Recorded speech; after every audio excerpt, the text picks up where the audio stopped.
judges, would you please introduce yourselves? Hi, I'm Marcia Holland. I'll be serving as chief judge for this hearing. I'm in Missoula, Montana. I'm an attorney. Most of my legal career was spent being a career public defender in Fairbanks, Alaska. But since moving back to Montana, I teach at the law school here and just finished 9 Zoom mock trials. So I'm so happy that the center was able to maintain a national competition, and we look forward to hearing from you. Good afternoon. My name is Becca Steinhoff. I am joining today from Casper, Wyoming. I am the executive director of the John P. L. Bogan Foundation, and I too am excited to hear from you. Hello, everyone. My name is Scott Barnhart. I'm not far away from you all in Indianapolis, Indiana. I am an attorney. I serve as the chief counsel and director of the Consumer Protection Division of the Indiana Attorney General's Office. I'm a We the People alum, and I'm looking forward to hearing what you have to say. And if you can introduce yourself, and if you have a teacher or mentor or a coach that's helped your team, would you acknowledge them as well?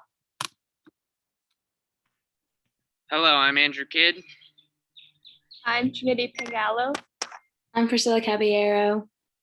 And hello, I'm Sarah Redden. Collectively, we represent Highlands High School in the Commonwealth of Kentucky, and our instructor is Ms. Megan Boyman-Hennies. Great.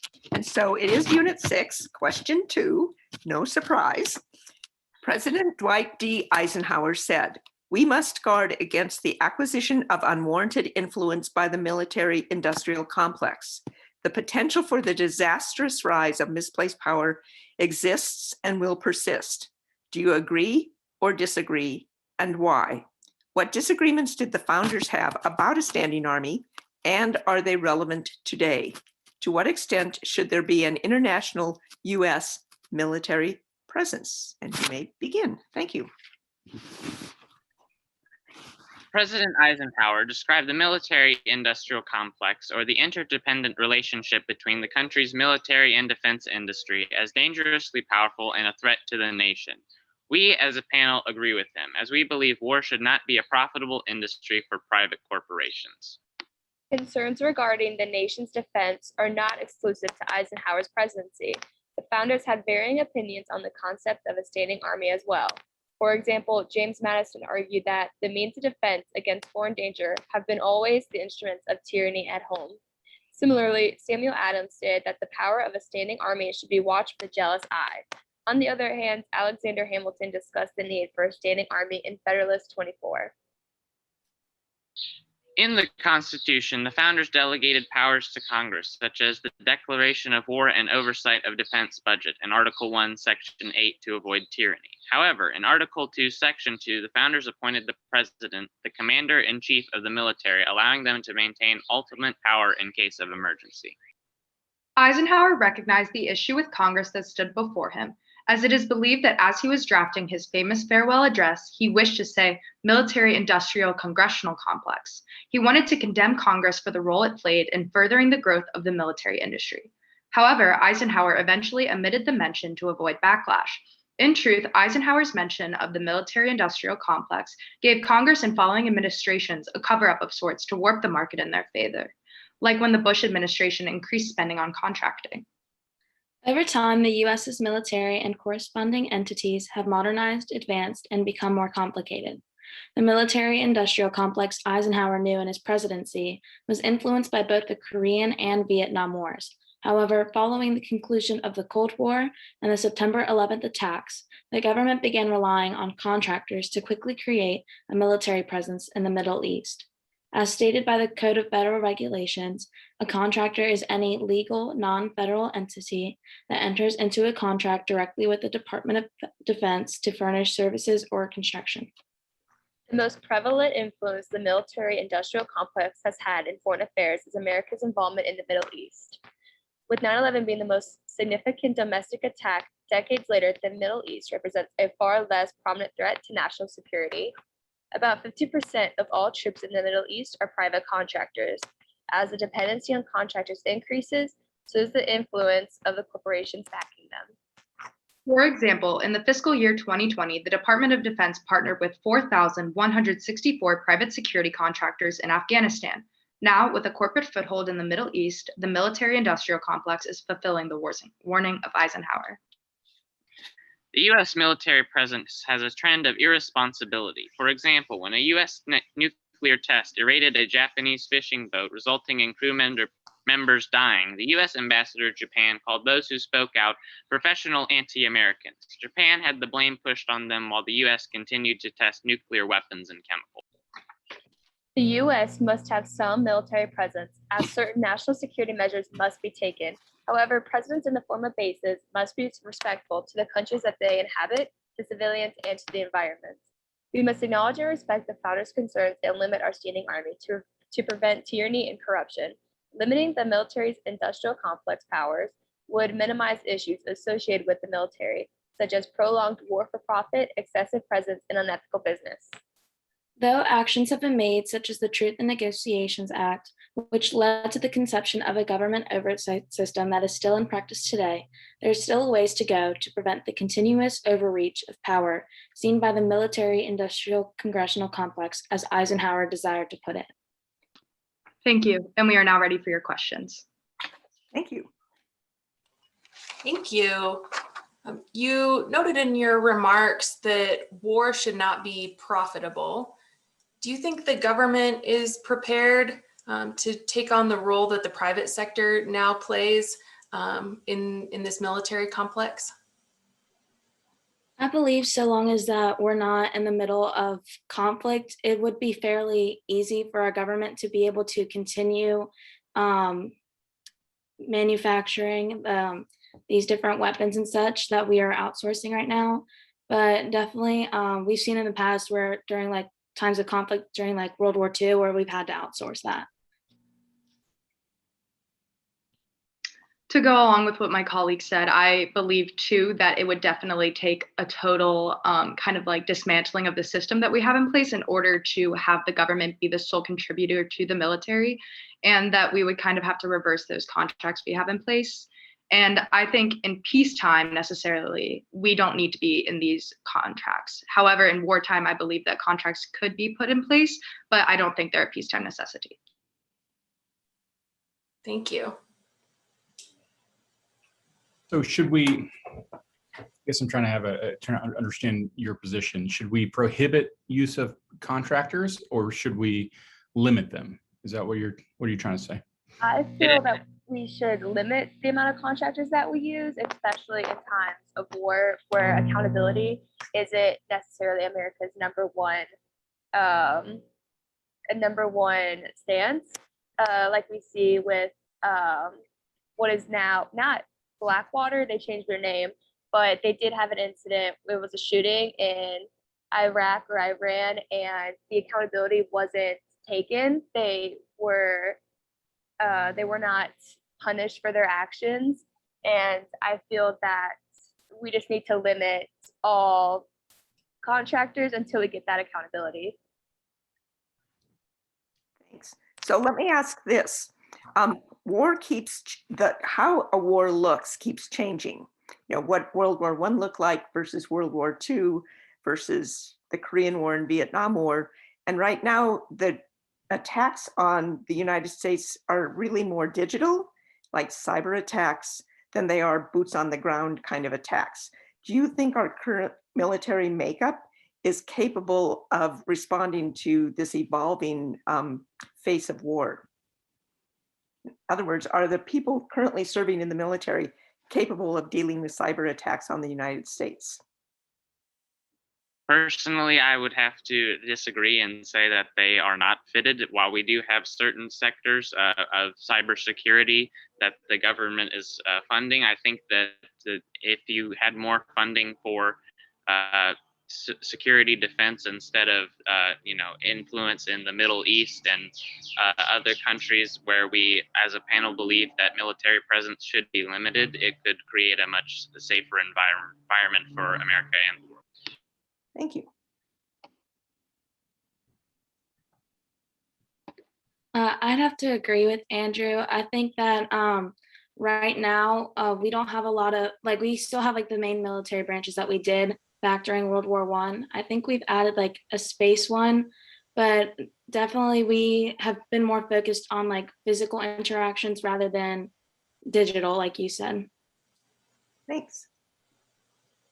Yes, I agree with my colleagues that we do need to allocate more funding to the tech sphere and cyber security, just because necessarily physical entities are not what we need. Currently, we have plenty of tanks and all of the physical force that we need. However, I think that more research needs to be done and more funding needs to be allocated to in order to prevent these cybersecurity attacks that have become more prevalent. Even I believe there was one at the beginning of COVID, people trying to break into other people's computers to find the mRNA sequence to try and make the vaccine faster. So I think I agree with my colleagues, and we should definitely allocate more funding, and that currently we are not equipped to deal with the magnitude of cyber attacks that could impact the United States.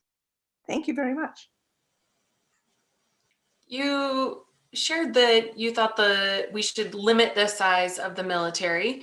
And then based on the answer to your last question, what do you see happening with the budget, military spending in the next little bit, given what's the trade-off between limiting the size of the military and increasing its capacity to deal with cyber threats? I feel that we could switch the budget's main priorities instead of going to these bases that we have 800 of compared to the next greater military bases of foreign countries. I feel that instead of the money going to the bases, they should go into learning strategies to prevent these cyber attacks, and should go into cyber laws that we make to defeat against that. I also would like to, adding on to my colleague, I think limiting the money that is given to contractors would inhibit a significant issue with the physical materials that are being built for war, and instead allocating those to human resources, or as you have mentioned, digital resources. We definitely need to reassess the budget that we have currently for the military and figure out a new way to redistribute according to like the means necessary. So what would happen if you have a retraction, either on a physical retraction or a financial retraction? What would happen with the US's reputation with respect to the world in terms of, would their position as a superpower change, do you think? What impact would that have? I don't believe that military presence is as much as a part of our identity as a superpower as the economy is. And I believe that if we were to retract some of the military spending, there is no other country in the world that has nearly as many bases as we do, or nearly as many resources. I believe the US has 800, and then China is in second place, trailing by like several hundred as well. So I think if we were to minimize what we know as our military, it really wouldn't make that much of a difference on a global scale. And instead, our economy would kind of hold our position as a superpower. So let me ask you this. Do you think that we should just do away with registering for the draft, since only half the population registers anyway? I feel that the draft could be important if there is another world war. And so I feel like it's very that we actually really need that just in case. But I feel that we have enough people that really want to devote their lives to serving the country and to fighting in foreign nations, and to also gain intellectual evidence. I mean, voluntary participation in the military is preferred, as no one wants to be drafted into a war they didn't ask for. However, there is a trade-off, with any government. You agree to live in the country and abide by the law and seek their protections. So you could look at it as a trade-off. And as a woman, I do not know what it is like to be entered in the draft at 18. So I can't really speak for myself, but I imagine that it would not be a preferable experience or something that you would want to have on your radar. Thank you. And I see time is up. So take a deep breath. Good job. And so we'll provide some feedback. I want to ask about 6 more questions, just about the draft and a lot of other things, but there's never enough time. I think that your theme, if to the extent that war is a profit-making business in the United States, is a really good point to make and pointing out the pros and cons of standing armies. You did a really good job in historical and current examples as to what the pros and cons are. One of the best things I've heard about this, or in answering this question, is that you did the research to find out what Eisenhower really wanted to say and added in congressional. That is really just nails it in terms of what the real point that he was trying to make. So thank you for doing that level of research. Whoever went that route, it really, really showed the depth of knowledge in answering this question. And just things like pointing out the size of military bases. I hadn't thought about that, but just maintaining, just in the United States military bases. What a really interesting point, one that wasn't on my radar at all. So your answers to non-prepared materials were as effective as your answers or your presentation in your prepared remarks. I really enjoyed hearing from you. Thank you so much. Thank you. I echo the thanks for your preparation and add that we did indeed hear some things from you that we haven't heard yet. And so that always is great. And we enjoy broadening our own perspective and hearing a little bit more. And you certainly did that today. If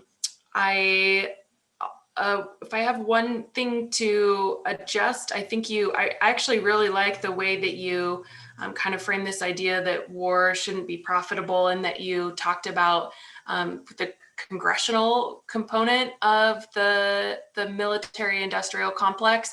I would have liked to have heard a little bit more about the influence that happens on Congress. And so thinking about the lobbying side of the military industrial complex and how that influence plays out in terms of who has that influence, the people or the companies that are doing that work. So I think you could have offered some insights there, but otherwise you had some really great statistics that I think added a lot of depth to the conversation.